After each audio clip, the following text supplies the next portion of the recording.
Thank you. It's a pleasure to be here and do a couple of things. One is to say thank you for your interest and your passion in pursuing a profession with tremendous dimension to it, which ranges from the medical and the physician to the allied health to the nursing to the ancillary support to dentistry. Bottom line is you're here because you probably have both academic interest in the challenge and the science of the health professions, and you have interest in making a difference in people's lives, in making your life count. At the end of the day, when your time has come, looking back and saying, I contributed, I left the world a better place, whether that be on an individual basis, by intervening in somebody's life and correcting it or changing it for the better, or intervening in a society or a world's life and changing it or making it for the better. Isn't it fascinating, ladies and gentlemen, that for those of you who maintain your passion and pursue it and end up in any one of those regards, there is somebody out there right now who may not even be born yet, or maybe heading into their 20s, their 30s, their 40s, or their 80s, and they don't know you and you don't know them. And you're going to meet and you're going to intersect with them and you're going to change their life. They're going to come to tell people that they knew you and that they saw you and that they benefited from you. It's a rare profession. It's an honored profession.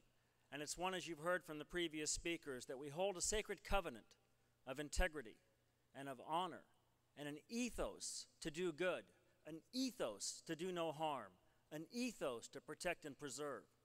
And we're handing you an amazing challenge in this world right now, because health care has become complicated, expensive, construed. You live in a nation where we spend more per capita on health care than any nation in the world. Yet we don't rank in the top 10 of those health parameters that measure wellness and well-being. So something's got to be done. Something's got to give. It's going to be on your watch that it happens. It's your generation that will change it. It's your generation that will say, I don't embrace the status quo. I choose to maintain health over health care. I choose to preserve wellness. I choose to preserve access. You heard from the previous speaker talking about maintaining bedside manner and being someone who can make a difference. When I teach, and I still maintain, I've been teaching all my life, and I still maintain a professorship, and I still attend on the wards at the various hospitals, I tell my students and the residents about the 3 A's in this order: affability, availability, ability. Our patients are interested in your affability, your availability, your ability. And they always say, well, Dr. Nathan, why is ability last? Why would that be the least important? Because our patients presume that you are able, or you wouldn't be allowed to practice, be it nursing, dentistry, medicine, or whatever. So they presume that you're able. What really separates you from the rest of the herd is how available you are and how affable you are, how much respect you show your fellow citizen, your fellow man. I recognize there's anxiety in this audience. You're at the crossroads. You're in your schooling. You're past your secondary education. You're in a variety of college educations and pre-medical and pre-studies. I'm living proof that anybody can get into medical school. When I took the English Achievement Test and the ACT, I scored so badly that my dad looked at it and he said, you should apply to schools as a non-English speaking student. He said, the only way they're going to get rid of this score is to walk in and talk with an accent. But I did okay. So I represent the Naval Maritime Forces in its medical perspective. I grew up not far from here, went to high school about 45 minutes from here, long hair, played in a rock and roll band, probably the last guy you would expect to be a career military physician. And so for many of you, life is what happens when you're making other plans. And I've enjoyed it because even though I trained in the civilian sector, medical school, and my residency in internal medicine was in the private civilian sector, in university settings, And I used the Naval Scholarship Program to defray the cost of medical school, and it gave me I think it made medical school easy to fund, and it gave me some spending money, and it took that load off my mind. And I came in with the intent of doing the honorable thing and paying back the time I owed for my military scholarship, and then getting out and joining all my fellows in private practice, my friends. But like the Godfather in Part 3, I keep trying to get out, and they keep pulling me back again. And I think it was the diversity of practice. It was the plethora and the range of types of medicine that we practice in military, and in my particular area, the Navy and Marine Corps. I'm responsible to the Navy and Marine Corps for the health, the wellness, and the support of the troops and the families. And I found, as I learned more and more about it, as I practiced in hospital settings and clinic settings, inpatient, outpatient settings, as I got to travel overseas in various settings, as I got to go on humanitarian missions, we had a whole range of opportunities available to us, and I enjoyed it the most. And I recognized how diverse my organization is. I recognized that it's cultivated from a tapestry of people from different ethnic, racial, socioeconomic, religious backgrounds that make up my Navy, that make it stronger, like an alloy of two different ingredients that you forge together and create a stronger substance that can't be broken. And that's what I'm so proud of. And that's what I'm so proud of America's younger generations now that are coming along. Your diversity, your interest, your desire to make a difference, your altruism. Yes, I represent the dramatic range of combat casualty support, and it is dramatic. It is the most intense medicine practiced anywhere on the planet. It is 1 minute you're fine, the next minute you're blown 20 feet in the air, and perhaps your limbs are severed from your body and your head is caved in. And it is unquestionably, an example of the best and the worst of what mankind has going. And our job is to make a difference.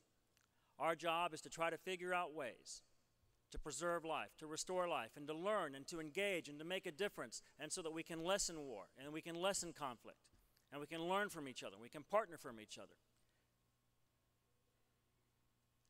We have unprecedented trauma care now. This trauma care that we're learning on the battlefield now in Navy medicine and Marine Corps medicine will be eventually transmitted and transcended throughout the nation, and it will come to emergency rooms and trauma centers near you. Tourniquet therapy, coagulation therapy, making a difference. But that's just one aspect of what we do. It's critically important, and it's part of our raison d'etre. But that's just one aspect of what we do.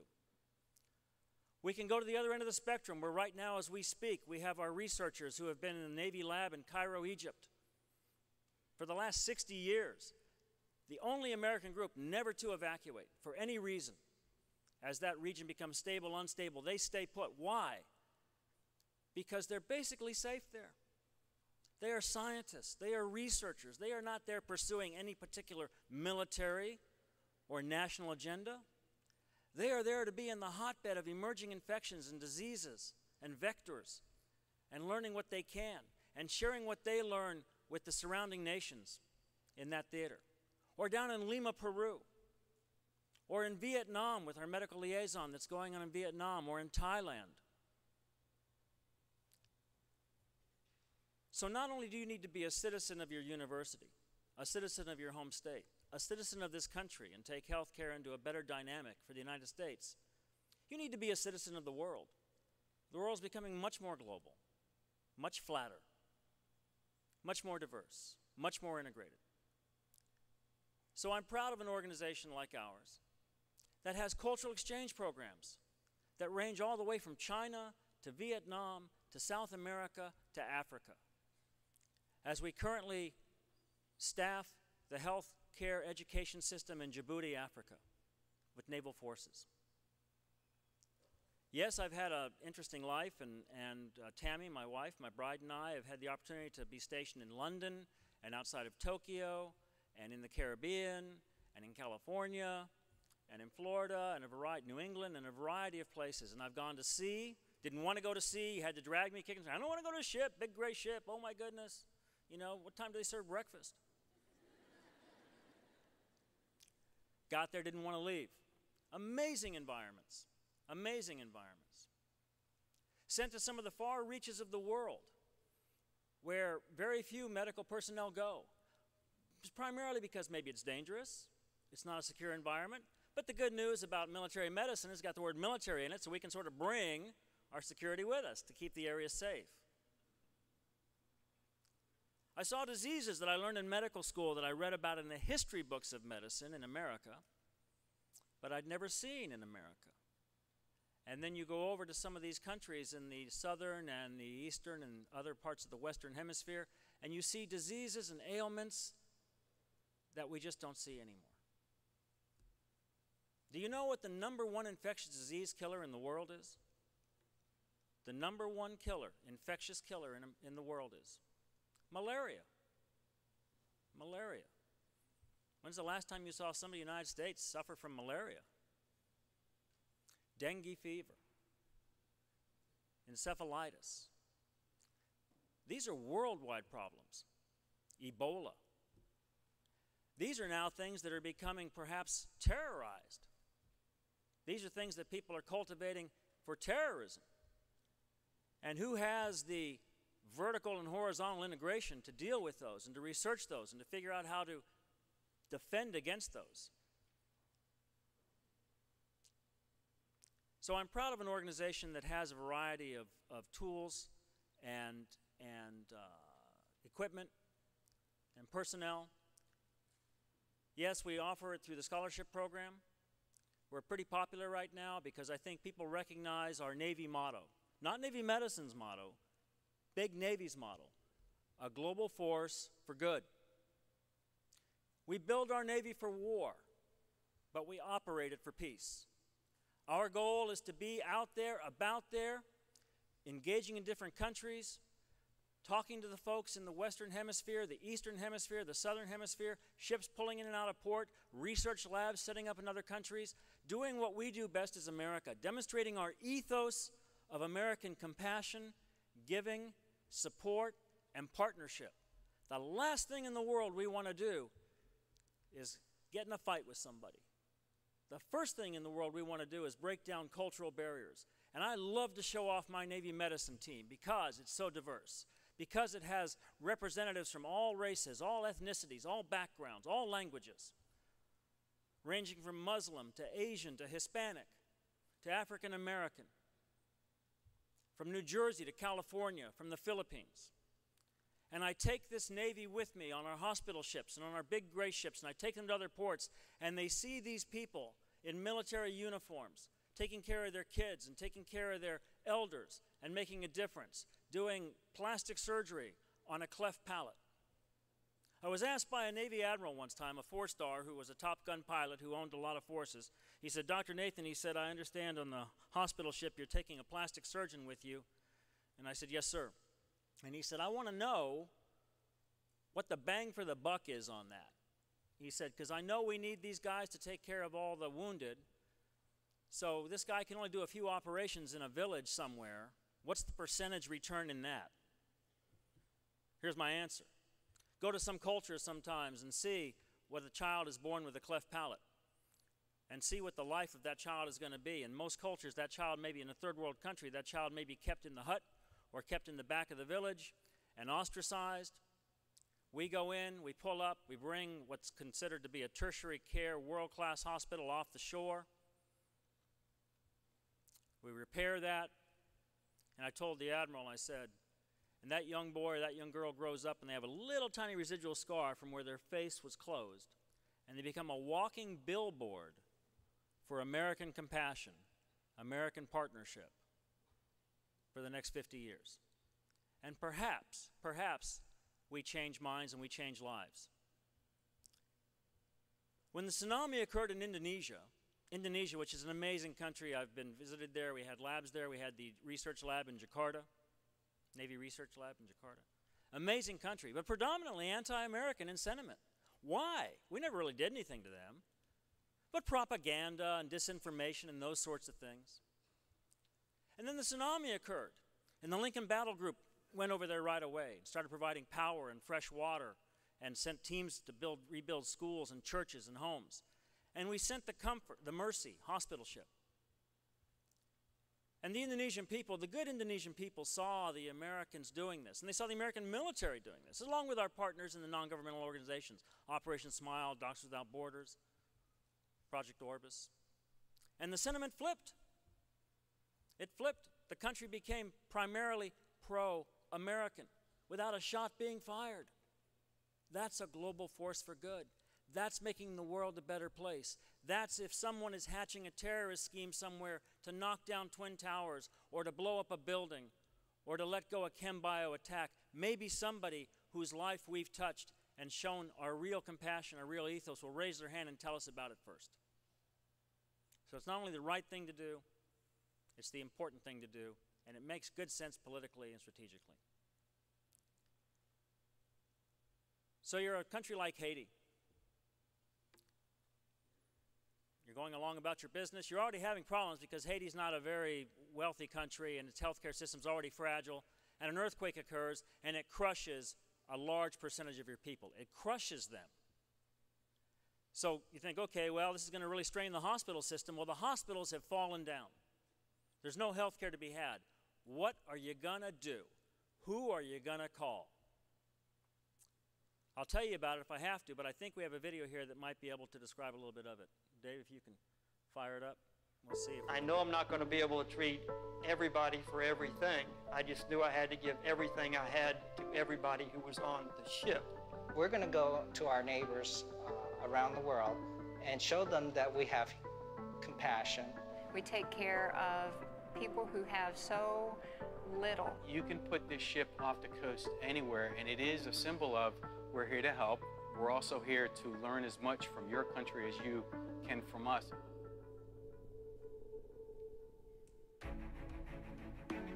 If you were to take John Hopkins or Walter Reed and put it inside the skin of a ship, that's what we have. We have digital x-ray, we have dental, we have optometry.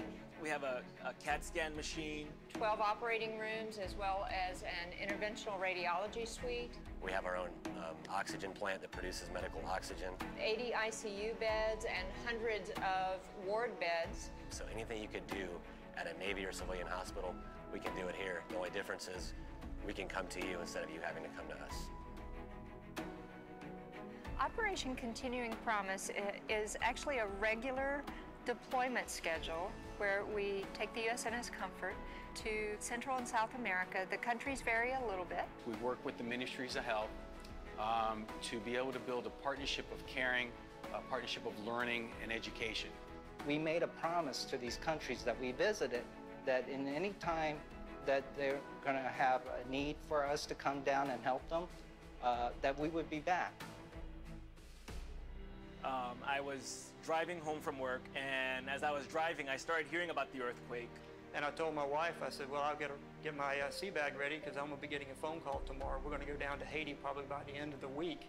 I really felt that this is what I've been preparing my entire life for.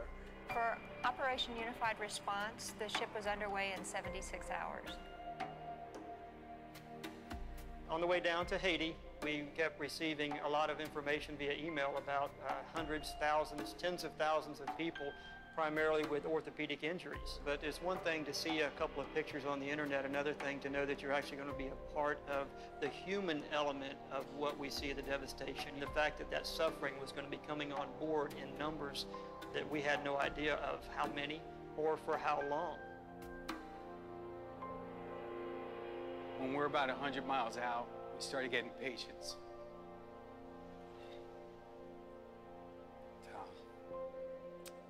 We went nonstop the first 3 days. About every 90 seconds, those elevator doors open, and here come more and more patients, and they just kept coming. Then there would be about a 20-minute delay, the next round of helicopters, and there would be more and more coming. Anywhere from newborns that didn't have any family left up to, senior citizens. So it was kind of like a mayhem because you've got two different cultures, you've got different types of understanding of the disease process. So each and every patient that would come in, I would spend some time with an interpreter to understand their story because everyone seemed to be, the next one seemed to be worse than the previous one. You couldn't make this stuff up. We had an individual who was approximately 28 years old, and he had a very bad injury right over his elbow on his dominant arm. Basically, it took out the joint itself. Now, the interesting thing with him was this part worked just fine. So he knew that he was probably going to have an amputation. But in talking to him, he has a family. He has dreams for his kids. So I was with my colleague, a hand surgeon, Dr. Rulin, and we looked and we saw that he may not have an elbow, but what about if we just connect the bones up? If we can get the bones to heal, he won't have any motion across the elbow, or what was the elbow, but he'll still have the use of his hand. We took him back after the surgery into the recovery room. The first thing he did when he woke up is he kind of looked down to see if he had a hand. He saw his hand, he grabbed it just like he did before, picked it up. It works, it works. I think in the big picture, the big scheme of things, having the comfort and the mercy shows the rest of the world that we're not just out there to go, drop bombs in the desert and fight wars. We can project a positive image and soft power on the rest of the country, rest of the world, and maybe change some people's opinions about us. We are military, but we're in a big white ship. As a matter of fact, many places we go, when they see us off the coast, they call us the Great White Angel from America. Every site, hundreds and hundreds of surgeries, lives that are changed, and impressions that are altered for the benefit of the United States of America and our partner and host nations as well.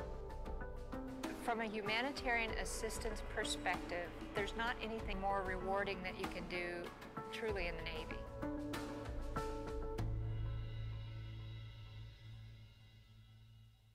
Thanks, Dave. So this is just part of the repertoire of what we represent. It's why I'm proud to be a part of this club. It's why I believe that the continuum from combat casualty care through research, through education, through our various training programs, and we are accredited in every training programs. We have them littered throughout the world in our robust training in Bethesda at Walter Reed National Military Medical Center at Bethesda. They're now combined. In San Diego, in Camp Pendleton, Lejeune, Jacksonville, Bremerton, Washington, Portsmouth, Virginia. So we have a pretty robust system going on. We have a great farm team, and then we utilize USIS, the Uniformed Services University of the Health Sciences, the Military Medical School. And we partner. We are in so many collaborative relationships right now with combat casualty care and research and emerging technologies with Harvard, with Duke, with Stanford, Hopkins, Mayo. We send our residents, we send our students, they rotate through these various places.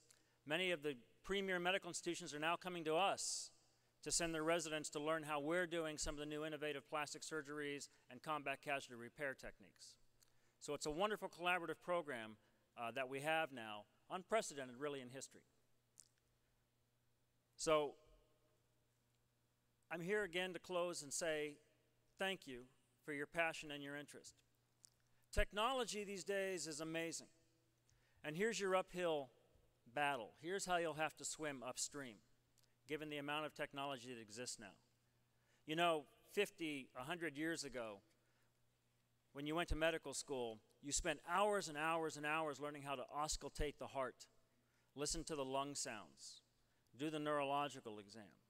And now you can obviate that with a CT scan, an MRI, a PET scan, radionucleotide scans. The molecular genetic bioengineering that's occurring now is going to change and basically revolutionize medical care. But these things tend to take the patient and the doctor farther and farther apart. They tend to have us entering things on keyboards more than they have us talking to the patients.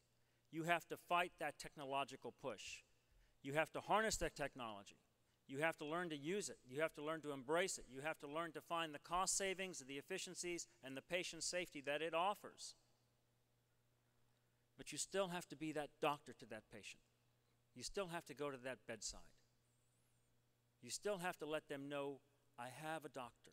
I have a nurse. This is my dentist. This is my technician. It means all the world to them. You cannot abandon that. For those of you who want to pursue an MD, as you heard, is a degree. It simply confers the fact that you have gone to school, you've stayed up nights, you've studied, you've sweated, you've criticized all those people who make straight A's and said, well, they may make A's, but they'll be lousy doctors. I said that for 4 years.